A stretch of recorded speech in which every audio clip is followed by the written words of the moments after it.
சந்தியா ரகம் சரியில்ல. நாளைக்கு என்ன நடக்க போகுதுன்னு பார்க்கலாம். வாங்க வீடியோக்குள்ள போலாம். கிட்ட கேட்குறாங்க, மாமா நீங்க என்ன முடிவெடுத்தாலும் அதில எனக்கு சம்மதம்னு சொல்லிடுறாங்க. இது எல்லாம் ஜானகி கிட்ட தான் ரகுராம் சொல்லிட்டு இருக்காங்க. அப்ப நீங்க என்ன முடிவெடுத்திருக்கீங்கன்னு கேட்குறாங்க ஜானகி. என்னோட முடிவை நாளைக்கு விநாயகர் சதுர்த்தி அதுவுமா வேஷம் கட்டி முடிச்சதுக்கு அப்புறமா நான் சொல்லலாம்னு இருக்கேங்கிறாங்க ரகுராம். விநாயகர் சதுர்த்தி நாள் அதுவுமா ஆளுக்கு ஒரு வேஷம் கட்டியிருக்காங்க. புலி வேஷம் கட்டியிருக்காங்க, காளி வேஷம் கட்டியிருக்காங்க, விநாயகர் வேஷம் கட்டியிருக்காங்க.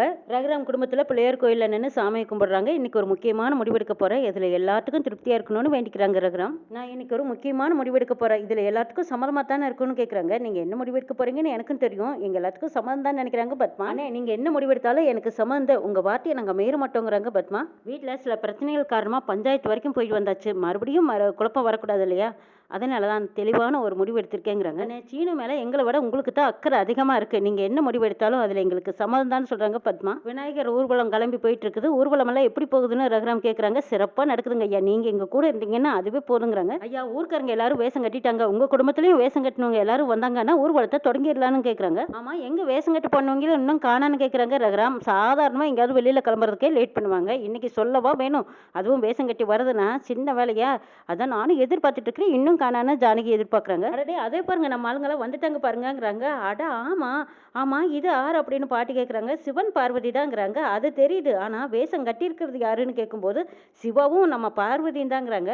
என்னடா இதுன்னு பத்மா கேட்குறாங்க. எது டாவா? நான் சிவன். மரியாதை மரியாதை கொடுக்கா அப்படிங்கிறாங்க சிவராமன். ரெண்டு பேருமே பேருக்கு ஏற்ற மாதிரி நல்ல வேஷம் கட்டி இருக்கீங்கன்னு சொல்றாங்க சிவராமன். எல்லாம் இவ ஐடியா தான்ங்கிறாங்க. எது நானா அப்படிங்கிறாங்க பார்வதி. எல்லாம் தேவியார் கட்டளிட்டாங்க, நாங்க வேஷம் போட்டோங்கிறாங்க. இன்னைக்கு நல்ல நாள் அதுவுமா எங்களை ஆசீர்வாதம் பண்ணுங்கன்னு சொல்றாங்க சிவராமன். காலில் விழ போறாங்க. டேடே கொஞ்சம் இரு, மற்ற நாளாக இருந்தால் பரவாயில்ல, இப்போ கடவுளோட வேஷத்தை போட்டுக்கிட்டு என் கல்யாணம் விழலாமா? அண்ணே இது வேஷம் தானுங்கிறாங்க. வேஷமா இருந்தாலும் தோற்றத்துக்குன்னு ஒரு மரியாதை இருக்குல்ல. அடையப்பா இதுவும் நல்லதுதாங்கிறாங்க. பார்வதியாரே நீங்க ரொம்ப அழகா இருக்கீங்கன்னு பத்மா சொல்றாங்க. நன்றி அண்ணியாரங்கிறாங்க பார்வதி. பத்மா உன் புருஷன் எங்கேங்கிறாங்க. புதுசா ஏதோ வேஷம் போட்டதா சொல்லிட்டு போனாரு, ஆனா எங்கேன்னு தெரியலையே அப்படின்னு எல்லாரும் அங்க அவளோட பாக்குறாங்க. அங்க நாரதர் வேஷம் போட்டுட்டு வராங்க மணிவண்ணன். இது என்னங்க வேஷம்னு பத்மா கேக்குறாங்க. பார்த்தா தெரியலையா அந்த நாராயணனோட வேஷம்? ஆமா நீங்க எதுக்கு நாரதர் வேஷம் போட்டிருக்கீங்கன்னு கேக்குறாங்க. கலங்க மனத்தாங்கிறாங்க. எது என்னது அப்படின்னு பத்மா முறைக்கிறாங்க. நான் சொன்னது சரிதானே சிவபெருமானேங்கிறாங்க. எல்லாம் சரியா தான் இருக்குங்கிறாங்க. என்ன மச்சான் என் வேஷம் எப்படி இருக்குன்னு ரகுராம் கிட்ட கேட்கறாங்க. நல்லா தான் இருக்குங்கிறாங்க. உங்களுக்கு இந்த வேஷத்துக்கு பதிலா அனுமார் வேஷம் போட்டிருந்தா நல்லா இருக்குங்கிறாங்க பத்மா. அப்படியும் போட்டிருக்கலாம். மச்சானும் தங்கச்சியும் ராமன் வேஷம் போட்டிருந்தா நானும் அவங்களோடவே இருந்திருக்கலாங்கிறாங்க.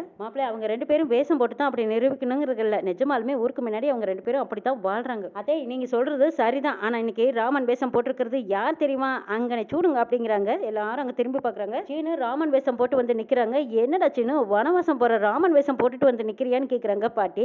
பாட்டி எல்லாத்துக்கும் ஈஸியா அடையாளம் தெரியுற வேஷம் இதுதானே பாட்டிங்கிறாங்க சீனு. சரி ராமன் எங்க இருக்க, சீதை எங்கன்னு கேக்குறாங்க ஜானகி. சீதைக்காகத்தான் நான் காத்துட்டு இருக்கேன்னு திரும்பி பாக்குறாங்க. ஏற்கனவே சீனு மாயா ரெண்டு பேரும் பேசி வச்சிருப்பாங்க. நீ வள்ளி வேஷம் போடுறேன்னு சொன்னீங்க, அப்படித்தானே வேஷம் போட சொன்னாங்கன்னு மாயா சொல்றாங்க. எல்லாரும் எங்க சொன்னாங்க? அந்த கதிரேசன் தான் அப்படி உளறிக்கிட்டு இருந்தான். சாதாரண வேஷம் தானே, இதுல என்ன அர்த்தம் இருக்குன்னு கேக்குறாங்க. உனக்கு புரியுதா புரியலையா? இதுல என்ன அர்த்தம் இருக்குன்னு உனக்கு புரியலையா? நீ நாளைக்கு வள்ளி வேஷம் போடாத, கதிரேசன் முருகன் வேஷம் போடுற, அதனாலதான் உனக்கு வள்ளி வேஷம் போட சொல்லியிருக்காங்கிறாங்க. என்னது சின்ன பசங்க சண்டை மாதிரி போட்டுட்டு இருக்கிற? யாருதான் என்ன வேஷம் போட்டா என்னங்கிறாங்க. மேக்கப் தானே இதுல என்ன இருக்குங்கிறாங்க. இங்க பாரு ஏற்கனவே மேக்கப் போடுறது தான் அவன் பத்தி பேசிட்டு இருக்கான், நீ அப்படி போடாதீங்கிறாங்க. நீ நாளைக்கு போடுற வேஷம் தான் உன் வாழ்க்கையவே மாத்த போதுங்கிறாங்க. எது நாளைக்கு வள்ளி வேஷம் போட்டா என் வாழ்க்கை நான் வள்ளியாவே மாறிடுவேன்னு கேக்குறாங்க. அதெல்லாம் எனக்கு தெரியாது மாயா, எனக்கு அதெல்லாம் தெரியாது. நான் சொல்ற மாதிரி வேஷம் போட்டுட்டு வாங்குறாங்க. சரி என்ன வேஷம்னு கேக்குறாங்க மாயா. சீதாவா வாங்குறாங்க. சீதானா சீதை.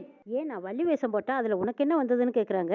நான் சொன்னதை மட்டும் செய்யன்னு சொல்லிடுறாங்க. சீனு சரிங்கிறாங்க மாயா. ஆனா இப்போ வள்ளி வேஷம் போட்டுக்கிட்டு இப்ப கதிரேசனுக்கு பக்கத்துல வந்து நிக்கிறாங்க. கதிரேசனையும் மாயாவையும் பார்த்துட்டு மாயா உனக்கு இந்த வேஷம் ரொம்ப நல்லா இருக்குங்கிறாங்க.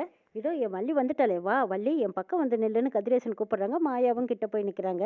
மாயா உனக்கு இந்த வேஷம் சூப்பரா இருக்கு அப்படின்னு சொன்னதுமே தேங்க்ஸ் சொல்றாங்க. நான் தமிழ் கடவுள் முருகன், எனக்கு நீ வள்ளியா நிற்கும் போது தமிழ்ல தான் பேசணுங்கிறாங்க. மாயா திரும்பவும் நன்றி சொல்றாங்க. சரி கணக்கு தப்பா போச்சே. அப்போ ராமனுக்கு சீதை யாருன்னு கேக்குறாங்க மணிவண்ணன். ராமனுக்கு ஏத்த சீதை அங்க வருகிறார் பாருங்கன்னு பார்வதி சொல்றாங்க. சாரு தான் சீதை வேஷம் போட்டுட்டு வந்திருக்காங்க. அட்டே அப்பா என் கண்ணே பற்றும் போல இருக்கே, நீயும் வனவாசம் போன சீதை மாதிரியே அப்படியே இருக்கேங்கிறாங்க பத்மா. அத்தே ராமர் இருக்கிற இடம் தானே சீதைக்கு அயோத்தி, ராமர் வனவாசம் போனார்னா நானும் போய்ட்டான் ஆகணுங்கிறாங்க சாரு. சரியாக சொன்னீங்க சீதை. ஆனா ராமன் நினைச்சது நடந்ததா இல்லையான்னு தெரியாது, ஆனா அந்த முருகன் நினைச்சது எல்லாம் சிறப்பா நடந்ததுங்கிறாங்க கதிரேசன். ஜானகி என்னோட முடிவை நான் யாருக்குமே சொல்லல, ஆனா அந்த கடவுள் வேஷத்துல அந்த கடவுளே யார் யாருக்குன்னு முடிவு பண்ணிட்டாரு பாத்தியாங்கிறாங்க ரகுராம். மாயா கிட்ட வீட்டுக்கு வந்ததுக்கு அப்புறமா ஜானகி தனியா போய் பேசுறாங்க.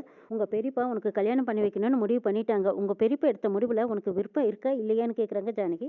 எனக்கு இதுல முழு சம்மதம் தான் பெரியமாங்கிறாங்க. நிஜமா தான் சொல்றியா? எங்களுக்காக நீ நிறைய விஷயங்கள் இழந்திருக்க மாயா. நல்லா யோசிச்சு சொல்லு மாயா, எங்களுக்காக நீ எதையும் இழந்துடக்கூடாது. நீ வாழ்க்கையில ரொம்ப நல்லா இருக்கணுங்கிறாங்க ஜானகி. பெரியம்மா, இந்த 1 வருஷத்துக்கு முன்னாடி யாராவது சொல்லியிருந்தாங்கன்னா, நான் நம்பியிருப்பேனா, நம்பியிருக்க மாட்டேன்னா தெரியாது. ஆனா இனிமே இந்த ஊர தாண்டி எனக்கு எதுவுமே கிடையாது. பெரியப்பா என்னோட வாழ்க்கையில எல்லா உரிமையும் எடுத்துக்கிற உரிமை அவங்களுக்கு இருக்கு. அவங்க என்ன சொன்னாலும் அது எனக்கு நல்லதா தான் இருக்குங்கிறாங்க. கதிரேசனுக்கும் உனக்கும் கல்யாணம் பண்ணி வைக்கிற முடிவுல இருக்காங்க அவங்க பெரியப்பான்னு சொல்லிடுறாங்க ஜானகி. இதை கேட்டதும் ஒரு நிமிஷம் மாயா அப்படியே அதிர்ந்து போய் நிக்கிறாங்க. என்ன நடக்குதுன்னு நாளை பார்க்கலாம்.